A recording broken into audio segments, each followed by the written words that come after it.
Staircase selection, path analysis, and behavioral psychology.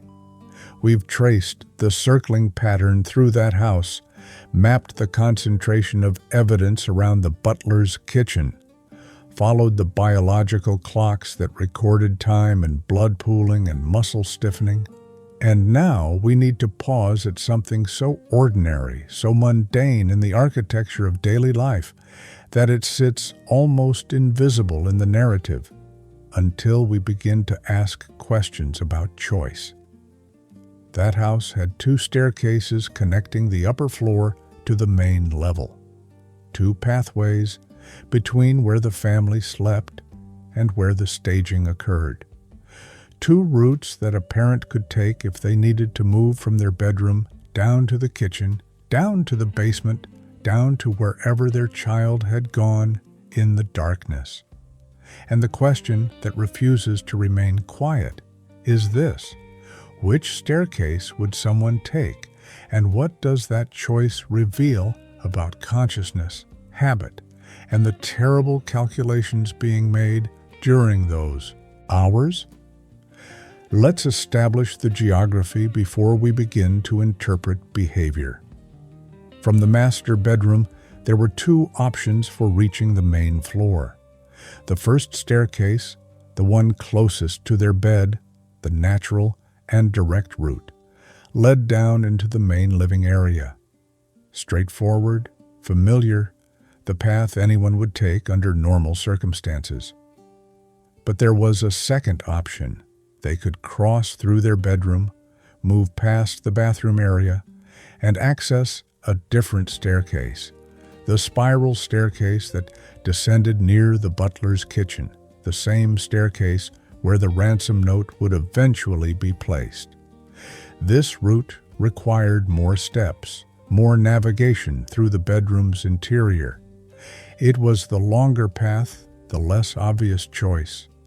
And yet, when we examine the evidence clustering around that butler's kitchen area, when we trace the probable movement patterns during those staging hours, we have to ask ourselves, was this secondary staircase the one being used? And if so, what does that tell us about what was happening in the mind of whoever was moving through that house during those dark hours? Theme 1. The logic of routes. When the longer path becomes the only path. When we think about human movement through familiar spaces, we typically follow paths of least resistance. From a physiological perspective, the body conserves energy, takes shortcuts, chooses the route that requires the minimum expenditure of effort to reach a destination. This is unconscious, automatic. We don't think about which path to take in our own homes. We simply move through space, following patterns worn into our neural pathways by repetition. So when someone in that house needed to move from the master bedroom to the main floor during those hours, the expected behavior would be to take the nearest staircase, the one that opened directly from their bedroom area into the living space. That's what habit would dictate. That's what energy conservation would choose. That's what someone operating on autopilot in a moment of crisis would naturally do, unless there was a reason not to, unless the direct path led somewhere they couldn't go, or would take them past something they couldn't see, or would expose them to awareness they needed to avoid. Let's think about this from a psychological perspective. We've discussed how the staging evidence clusters around the butler's kitchen and the spiral staircase nearby.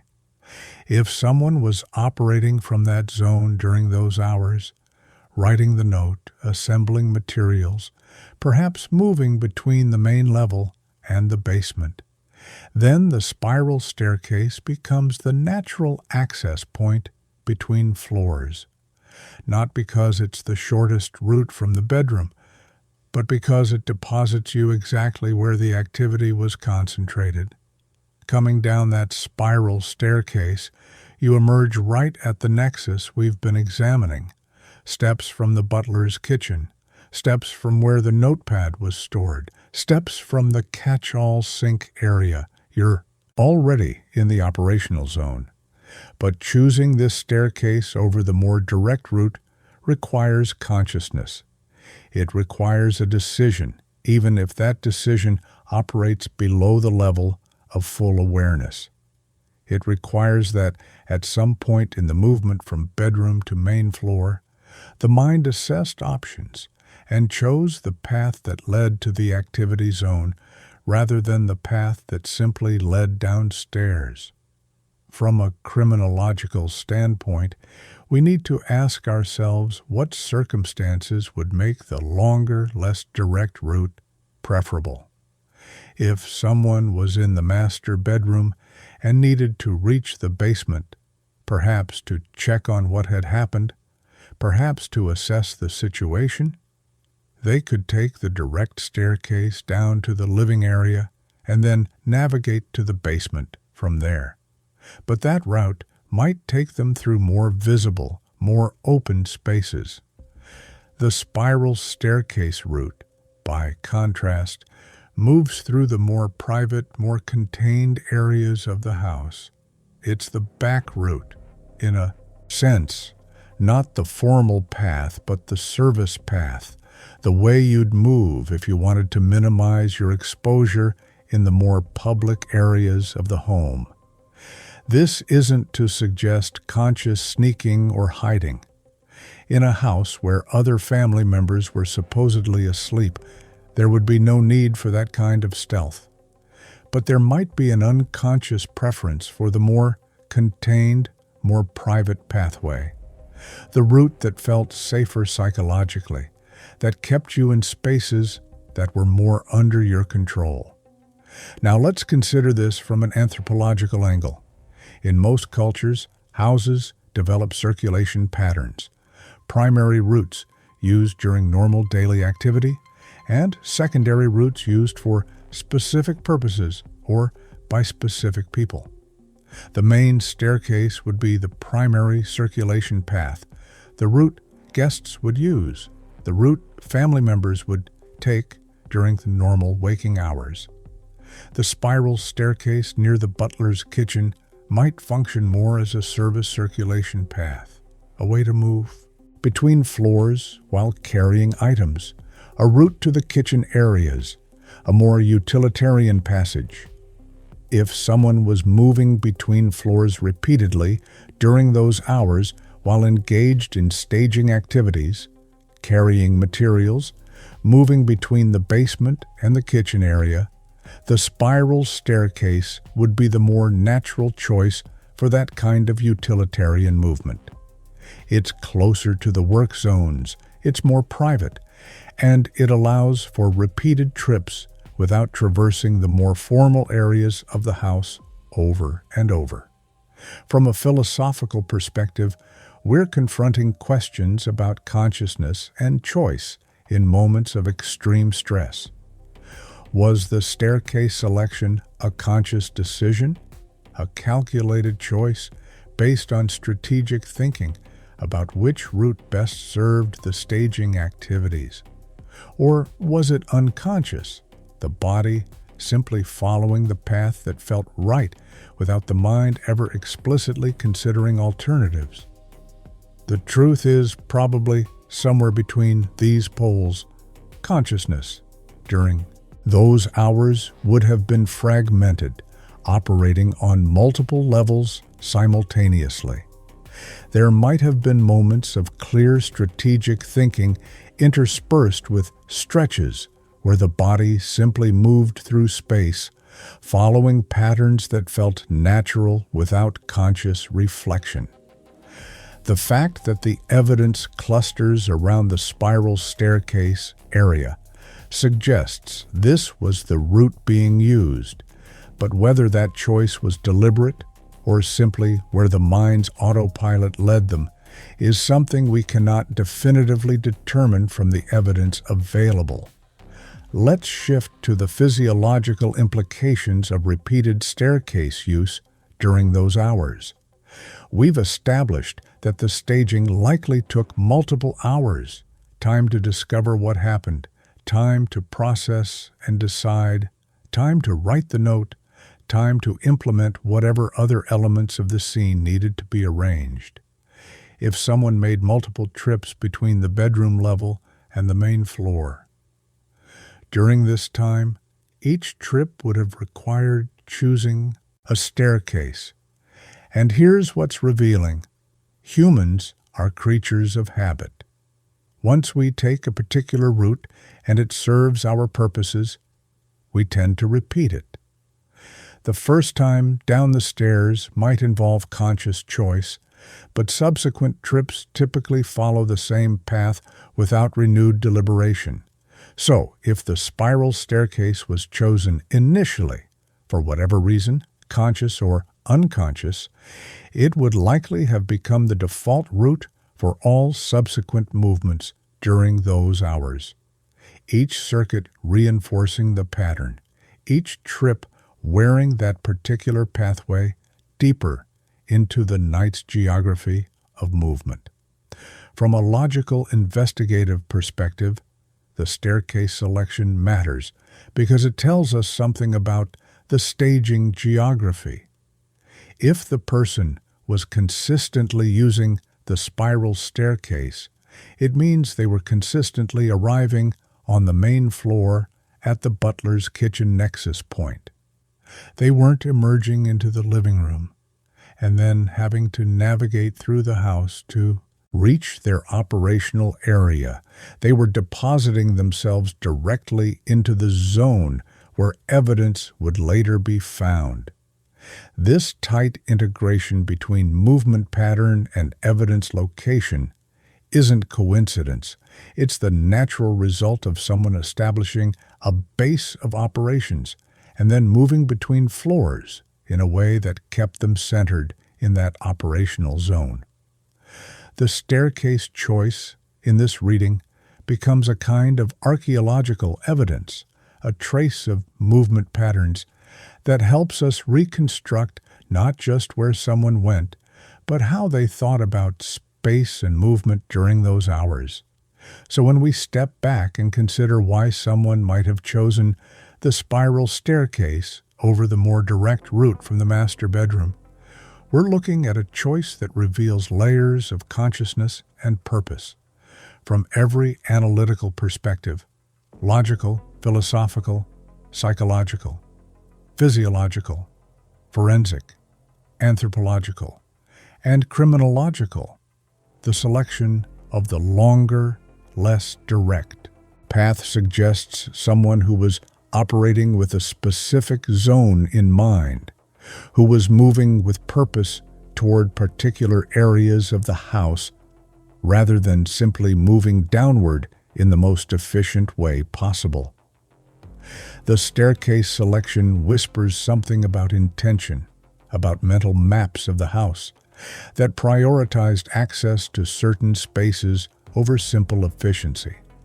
And it reminds us that even in our most automatic movements, even when we think we're just putting one foot in front of the other, we're actually making choices that reflect our internal landscape, choices that leave traces in the geography of our actions, waiting to be read by anyone who knows, to look at paths not taken and ask what the taken path reveals about the mind that chose it. Theme 2, the architecture of habit, what bodies remember when minds forget. We've considered the logical reasons for staircase selection, and now we need to turn our attention to something more subtle: the role of habit in shaping movement through familiar space. From a psychological standpoint, we don't actually make most of our movement decisions consciously. We operate on autopilot, following patterns that have been established through repetition until they become automatic. This is how we can navigate our homes in the dark, how we can reach for light switches without looking, how we can move through space while our conscious attention is focused elsewhere. Our bodies remember the geography of daily life even when our minds are occupied with other concerns. And in moments of extreme stress, when conscious processing capacity is overwhelmed, we often default even more heavily to these habitual patterns. So, the question becomes, if someone was moving repeatedly between floors during those staging hours, would they have been choosing their route consciously? Or would they have been following habitual pathways worn into their neural circuitry by daily life? Let's think about what this means for interpreting the evidence. If we accept that the staging activity was concentrated around the butler's kitchen and spiral staircase area, and if we accept that someone was moving between floors during those hours, then the use of the spiral staircase rather than the main staircase suggests something important. This was a familiar path, not necessarily the path they took most often during normal daily life.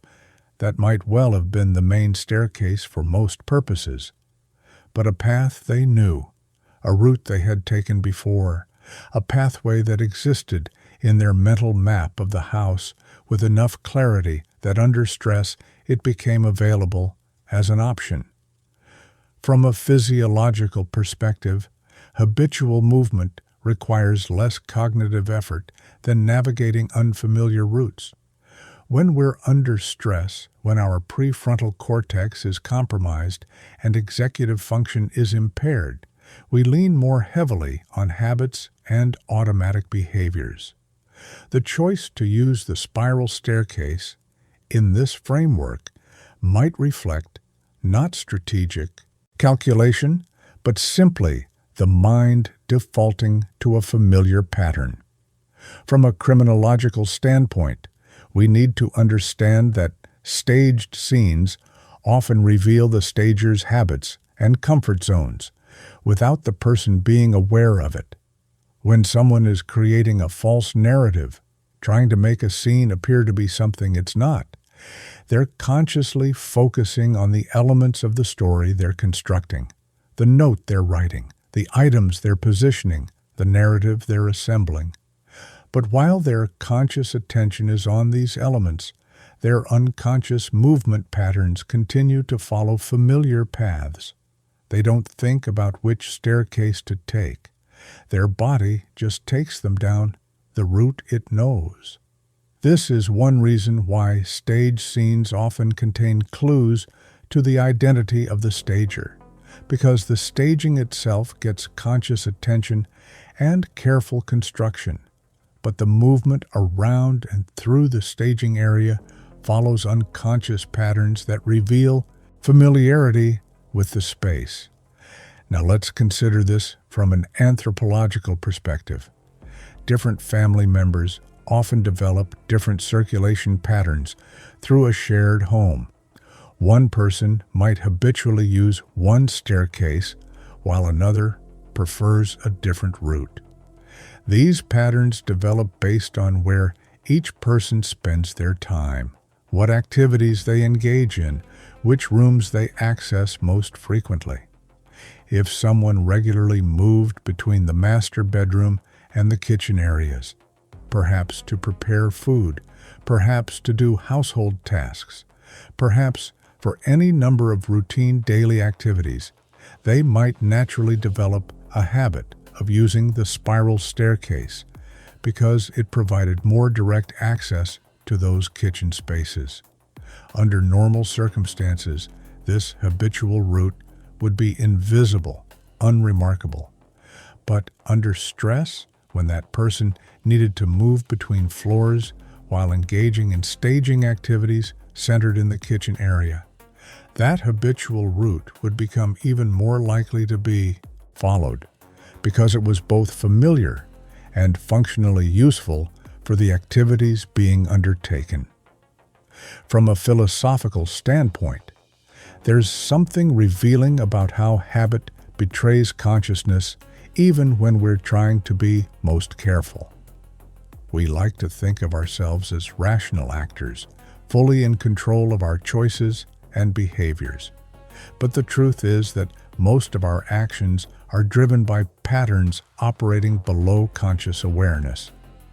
During those hours in that house, if someone was trying to stage a scene, trying to be careful about what evidence they left and how the scene would be read, they would have been focusing their conscious attention on the staging elements themselves. They wouldn't have been thinking about which staircase they were using to move between floors. That choice would have been operating at a level below conscious decision-making. And that's precisely why it's revealing. The staging elements show us what the person wanted investigators to think. The movement patterns show us what the person's unconscious habits revealed about their actual familiarity with and use of that space. Let's shift to the logical implications of habitual pathway use. If we can establish that the spiral staircase was the route being used during those staging hours, and if we can understand that route selection was likely driven by habit rather than conscious strategy, then we learn something important. The person moving through that house during those hours had a pre-existing habit of using that particular circulation path. This wasn't someone navigating unfamiliar space, trying to figure out the house's layout. This was someone whose body knew where to go without conscious direction, whose neural pathways had that route encoded through repetition. And that level of familiarity, the kind where you can move through space on autopilot even when your conscious mind is overwhelmed with crisis, comes only from living in that space, from daily repetition, from being so integrated into that home's geography that your body moves through it as naturally as breathing. From a physiological perspective, we need to understand how stress affects our navigation of space. Under acute stress, the hippocampus, the brain region responsible for spatial navigation and memory, can become impaired. But paradoxically, this impairment makes us more likely to rely on habitual pathways rather than less. When we can't engage in complex spatial reasoning, when we can't consciously map out the optimal route, we default to what our bodies know automatically. So if someone was under extreme stress during those hours, processing the horror of what had happened, trying to make impossible decisions, engaging in activities their conscious mind could barely comprehend, they would have been even more likely to follow established movement patterns without consciously thinking about them. The spiral staircase route, if it was indeed habitual, would have been the path of least cognitive resistance during hours when cognitive resources were almost entirely consumed by the trauma of the situation. So when we consider the role of habit in staircase selection, when we think about how bodies remember what minds may not consciously choose, we're looking at evidence that operates at a different level than the staging elements themselves. From every analytical perspective, logical, philosophical, psychological, physiological, forensic, anthropological, and criminological, habitual movement patterns reveal familiarity, reveal which paths through the house were so well worn in someone's neural circuitry that they became automatic. The choice of the spiral staircase over the main staircase, repeated across multiple trips during those hours, tells us that whoever was moving through that house wasn't navigating it for the first time. They knew it intimately enough that even under extreme stress, even with conscious attention focused entirely on the impossible task of staging, their body could navigate the route to their operational area without conscious thought. Habit betrayed familiarity. Movement revealed residence, and the staircase they chose again and again through those dark hours became one more thread in the pattern that refuses to support the narrative we were given. Theme 3, the consciousness of choice, what the path reveals about mind. We've examined logic and habit, and now we need to confront perhaps the most difficult question. What does staircase selection reveal about the state of consciousness during those hours? We've been dancing around this throughout our analysis, but now we need to address it directly. Someone moving through that house between floors during the staging hours was operating in a psychological state that defied simple categorization. They were in crisis, certainly, processing trauma that would break most people. But they were also functional enough to engage in complex activities that required sustained attention, planning, and execution. From a psychological perspective, this suggests a kind of dissociation, the mind splitting into parallel tracks, one track experiencing the overwhelming horror of what had happened, another track engaging in the practical necessities of dealing with that horror. And the staircase selection sits at the intersection of these parallel tracks, revealing something about which parts of consciousness were operating and which were compromised. Let's think about what conscious staircase selection would require. It would require awareness that there were two options. It would require some form of assessment, even if brief and nonverbal, about which option better served current needs. It would require the capacity to override the most automatic, habitual choice if circumstances warranted. All of these cognitive functions require that the prefrontal cortex be at least partially online, that executive function be operating at some level. From a physiological standpoint, extreme stress and trauma can impair prefrontal function, can reduce our capacity for complex decision-making, can make us more reactive and less deliberative.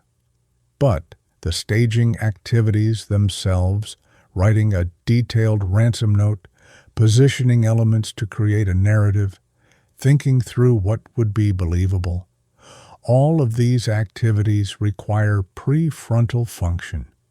So we're looking at someone whose consciousness was compromised enough to be in profound crisis, but not so compromised that they couldn't engage in strategic thinking about some elements of what they were doing.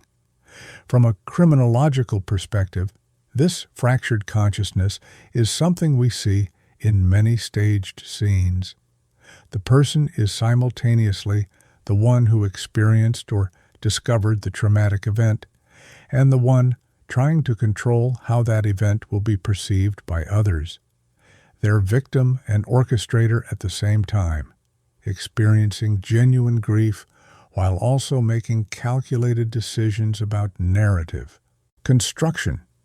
And in this fractured state, different elements of their behavior operate at different levels of consciousness. The staging elements themselves, the note, the positioning of items, get conscious attention and deliberate construction. But the movement between staging areas, the routes taken through the house, the small behavioral patterns that surround the staging, these often operate on autopilot, revealing patterns the person isn't consciously aware of creating. The staircase selection might fall into this category, a choice that reveals something about consciousness and habit without the person ever being consciously aware they were making a revealing choice. Now let's consider what it means if the staircase choice was fully conscious, if someone deliberately selected the spiral staircase because they recognized it provided better access to their operational zone. This would suggest a level of strategic thinking that's almost chilling in its implications. It would mean that even in the midst of processing unbearable trauma, even while grief and shock were presumably overwhelming, some part of the mind was cool enough to assess circulation routes and choose the one that best served the practical needs of staging. From a psychological standpoint, this kind of compartmentalization is possible. We've seen it in other cases, this capacity to wall off emotional response while engaging in necessary practical action. But it requires a particular psychological constitution, a particular capacity for emotional regulation under extreme duress. Not everyone can do this. The fact that it might have happened tells us something about the psychological makeup of whoever was staging during those hours. From an anthropological lens, we can think about how different cultures understand the relationship between conscious and unconscious action, between deliberate choice and automatic behavior. In many psychological frameworks, there's an acknowledgement that humans operate on multiple levels simultaneously, that we can be making conscious choices about some elements of our behavior while other elements proceed automatically, guided by habit and unconscious pattern. The staircase selection might represent exactly this kind of multi-level processing, conscious enough that the right staircase was chosen for the activities being undertaken, but not so fully conscious that the person recognized how the pattern of use would later be examined and interpreted. They were conscious of need, the need to access the kitchen area, the need to move between floors, but perhaps not conscious of meaning, of what the pattern would reveal about their familiarity with and use of that space. Let's shift to the philosophical implications of examining consciousness through spatial choices. We're trying to read someone's mind by looking at their feet, in essence, trying to understand psychological states by tracing movement through physical space. This is both powerful and limited as an investigative technique. It's powerful because movement patterns don't lie in the way that verbal statements can lie. The body follows paths that reveal habit and familiarity without the intervention of strategic narrative construction. But it's limited because we can never know with certainty what was going through someone's mind when they chose one path over another. We can infer, we can assess probability, we can build interpretations based on what we know about human psychology and behavior. But we cannot achieve the certainty we might wish for. The staircase tells us someone was moving through that house in ways that suggest familiarity. It cannot tell us precisely what they were thinking or feeling or consciously intending as they made each trip between floors. From a physiological standpoint, we need to consider how the body state affects consciousness and choice. If someone was awake for many hours under extreme stress, if they were operating on adrenaline and perhaps caffeine, if they were cycling between acute emotional states and periods of desperate focus on practical tasks, their consciousness would have been unstable. Moments of relative clarity might alternate with moments of dissociation or confusion. The staircase selection might have been crystal clear and strategic in one moment, then simply automatic habit in another moment, then potentially not even registered consciously in yet another circuit through the house. We want consciousness to be stable and consistent so we can analyze it cleanly. But consciousness under extreme stress is neither stable nor consistent. It fragments, it shifts, It operates on multiple channels simultaneously. And the staircase choice, repeated across hours, might reflect not a single conscious state, but a series of different states, some more aware and strategic than others. So when we step back and ask what the staircase selection reveals about consciousness during those hours, we're confronting the limits of our ability to know another person's mind with certainty. From every analytical perspective, logical, philosophical, psychological, physiological, forensic, anthropological, and criminological, what we can say is this: the pattern of staircase use suggests someone who knew the house intimately, who had reason to repeatedly access the butler's kitchen area, whose movement between floors followed paths that integrated efficiently with the staging activities being undertaken. Whether this reflects fully conscious strategic thinking or habitual autopilot under extreme stress, or some complex mixture of conscious and unconscious processing, we cannot definitively determine.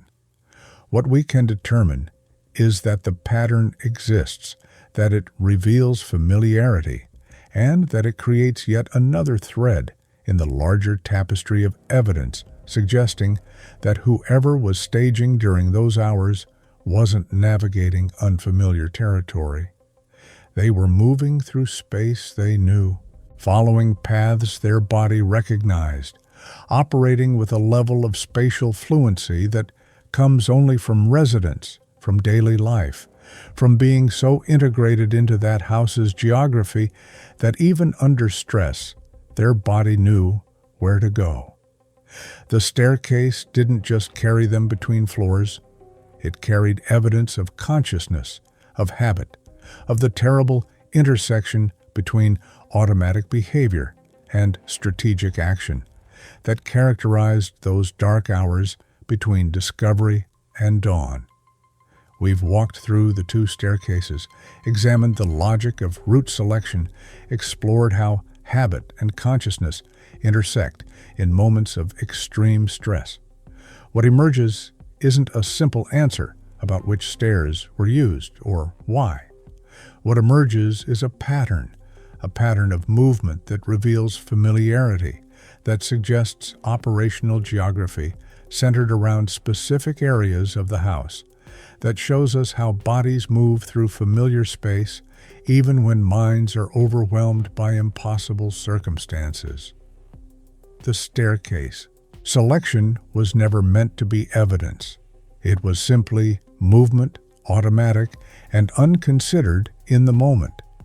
But like so much in this case, the unconsidered elements often reveal more than the carefully constructed ones. The path someone took between floors, repeated through dark hours while staging unfolded, became a map of consciousness and habit, a trace of spatial familiarity that refuses to align with some narratives while supporting others. Next time, we'll continue pulling at these threads, following the paths not taken and the choices made, always asking what the quiet evidence whispers about the minds and bodies moving through that house during the hours when truth was being carefully, desperately buried beneath layers of constructed narrative.